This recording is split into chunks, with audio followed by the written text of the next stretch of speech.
이번 시간에는 임피던스 삼각형에 대해서 알아보도록 하겠습니다. 자, 우선 정의를 먼저 읽어보도록 하겠습니다.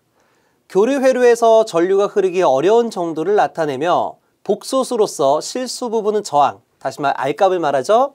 그리고 허수 부분은 리액턴스를 의미한다. 자, 다시 말해서 우리가 지난 시간에 오메 공식을 통해 전류값을 산출하기 위해선 L과 C 소자값을 리액턴스로 바꿔줘야 된다고 했어요. 그래서 L 소자는 JXL 옴이 되고요. C 소자는 마이너스 AXC 값이 되겠죠? 자, 이때 XL, XC 값을 우리가 리액턴스라고 하고 항상 리액턴스는 허수에 대한 크기를 갖는다라고 얘기했습니다. 자, 그리고 이제 여기 나와 있는 저항값은 실수 저항이 되겠죠? 자, 다시 말해. 자, 이런 임피던스라는 거는 복소수로 구성되어 있고 실수는 R이고 허수는 X라고 표현된 건 뭐냐?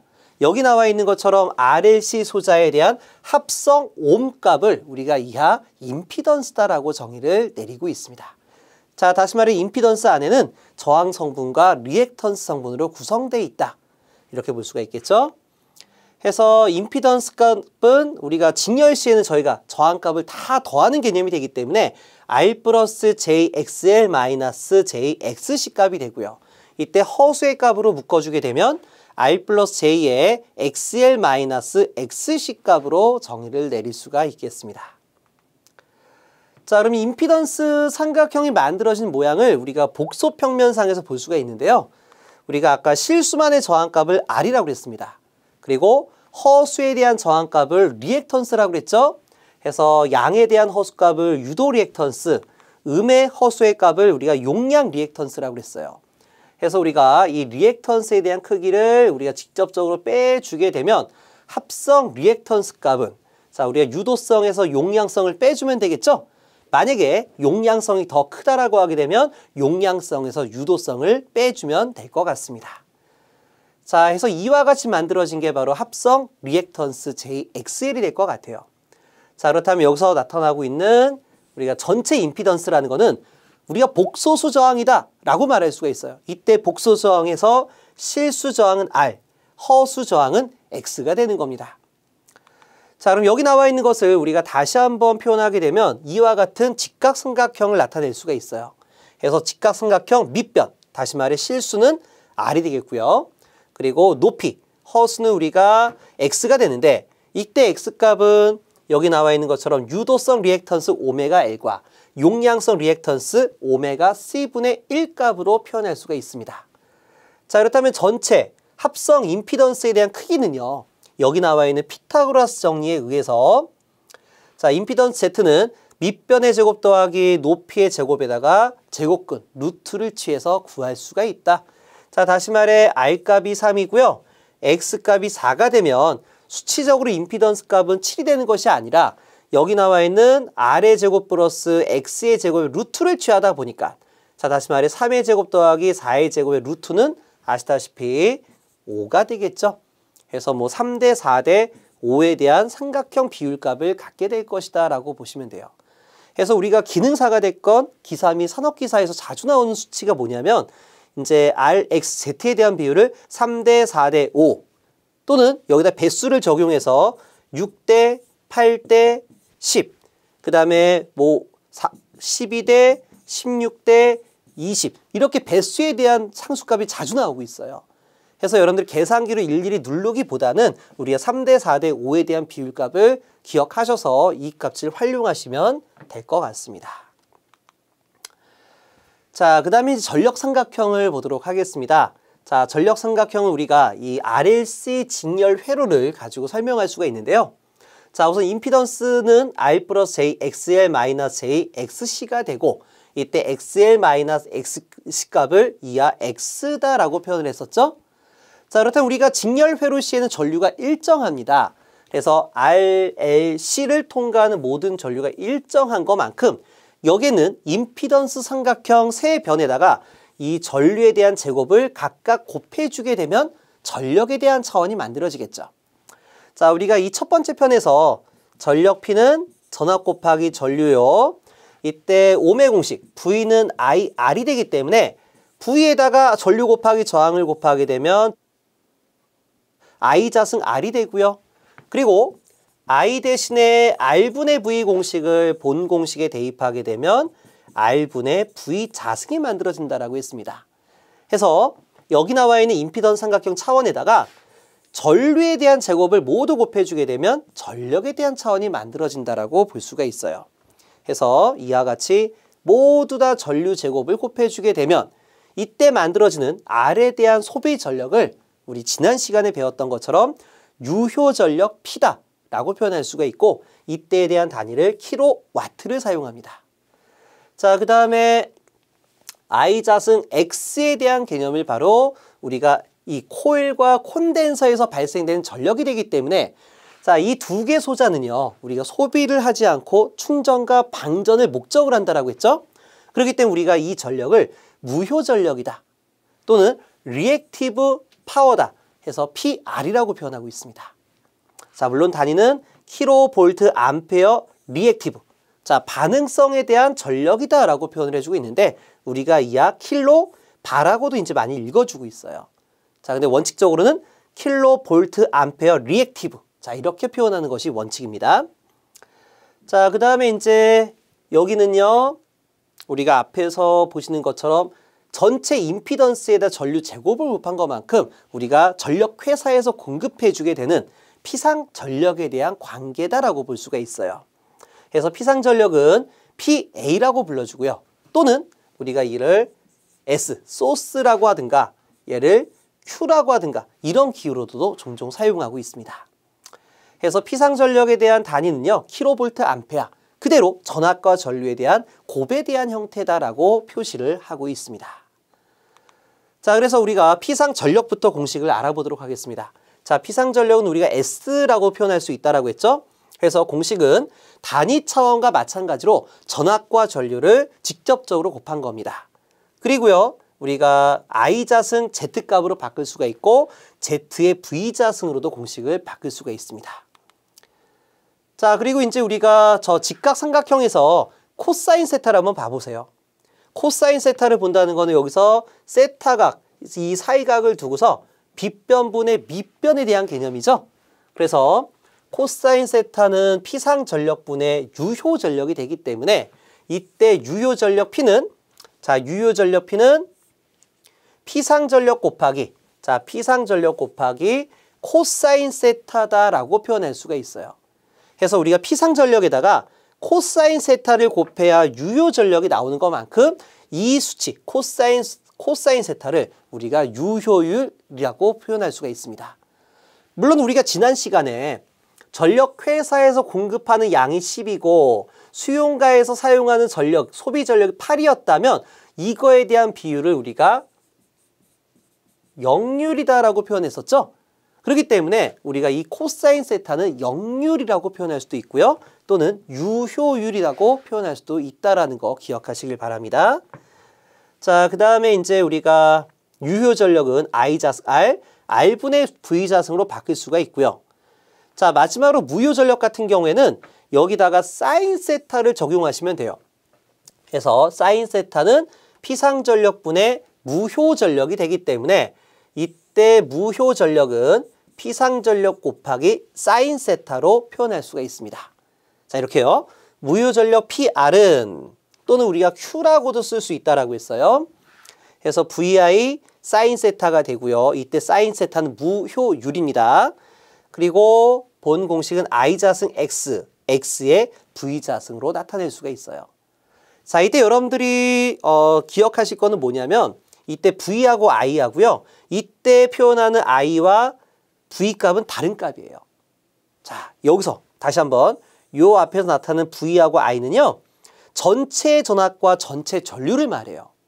회로의 전전압과 전전류를 표현하게 되겠고요. 이때 I 자승 R에서 이때 I 값은 뭐냐? R을, 자, 이 부하를 R을 통과할 때 당시에 대한 전류가 되는 거예요. 그리고요. R분의 V 자승에서 V 값은 뭐냐? 바로 R 양단에, R 양단에 걸려진 단자 전압에 대한 형태가 되는 거지 전전압은 아니다라고 생각하시면 될 것 같아요. 자, 나중에 이 부분을 고려 안 하시게 되면요. 우리가 직병렬로 조합된 회로에서 전력을 구할 때 I 자승 R을 공식을 써야 될지 R분의 V 자승을 써야 될지 혼돈이 생기는 경우가 종종 있습니다. 자, 근데 우리가 일반적으로요. 직렬회로에선 전류가 일정해요. 그래서 직렬회로에선 일정 전류에 해당하는 I 자승 R 공식을 사용하다 보면 우리가 생각할 수 있는 여러 가지 개수가 이제 줄어들 수가 있겠고요. 그 다음에 병렬 시에는 전압이 일정하거든요. 전류는 분배가 되지만 자, 병렬 회로가 이렇게 나와 있으면 전류는 당연히 이렇게 분산되겠죠. 그러니까 소자를 통과하는 전류와 전전류는 다를 수밖에 없어요. 그렇다면 우리가 병렬권 회로에서 I 자승 R에 대한 공식을 쓰기 위해서는 자, 이 R을 통과하는 전류값을 다시 한번 산출하셔야 돼요. 하지만 R분의 V 자승에서 병렬 시엔 전압이 일정하잖아요.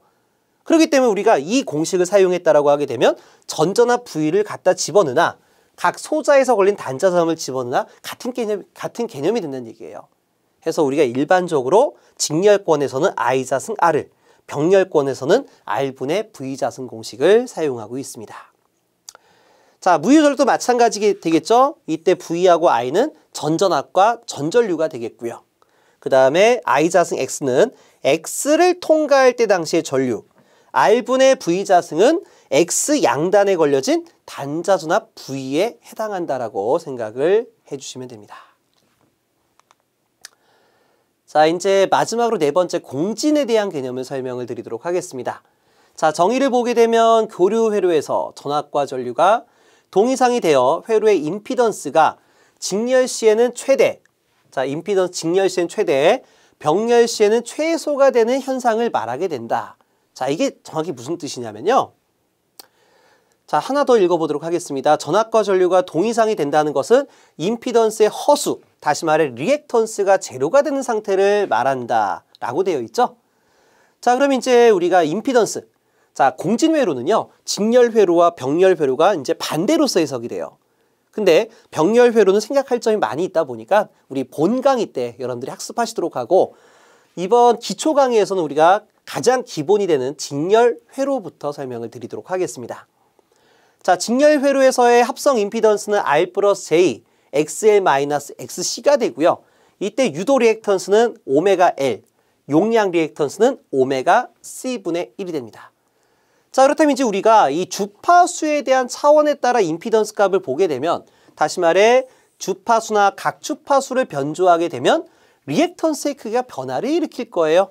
다시 말해 유도 리액턴스는 오메가의 증가에 따라 임피던스, 리액턴스가 커지게 될 것이고, 용량 리액턴스는 오메가 값이 커짐에 따라 전체 용량 리액턴스 값이 줄어들 거예요.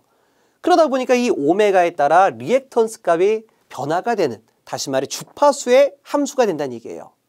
하지만 R값은 어때요? R값은 주파수의 변화가 되지 않는 자기 고유에 대한 저항값을 갖는다라고 볼 수가 있어요.